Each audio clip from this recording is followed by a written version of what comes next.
Bible మాట్లాడు, 66 పుస్తకాల్లో ఉన్న మహాజ్ఞాన సంగతులను ప్రకటించు. అది మనందరి బాధ్యత. అలా ప్రకటించినప్పుడు అడ్డొచ్చారా, నిలబడు. దెబ్బలు కొట్టారా, సహించు. ఉమ్మి వేశారా, సహించుని. యేసు ప్రభు సహించాడు. మేలు చేసి సహించాడు ఆయన, కీడు చేసి కాదు.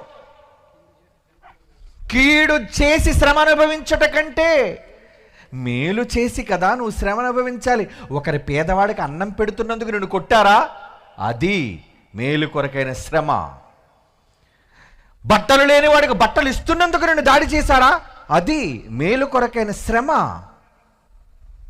ఇలాంటి శ్రమలను విడిచిపెట్టి ఎందుకండి కోరుండి మన పొరుగు వారితో శత్రుత్వాన్ని రెచ్చగొడుతున్నాం మనం ఈరోజు. తప్పు. మానండి విధానాన్ని. సత్య సంబంధమైన వాక్యాన్ని మీ చేతబట్టి లోకమందు జ్యోతులుగా వెలిగి యేసు మహాజ్ఞాన సువార్తను ప్రకటించండి. అప్పుడు అడ్డొస్తే సహించండి, నిలబడండి, ధైర్యంగా ఎదురు నిలబడండి, పర్వాలేదు.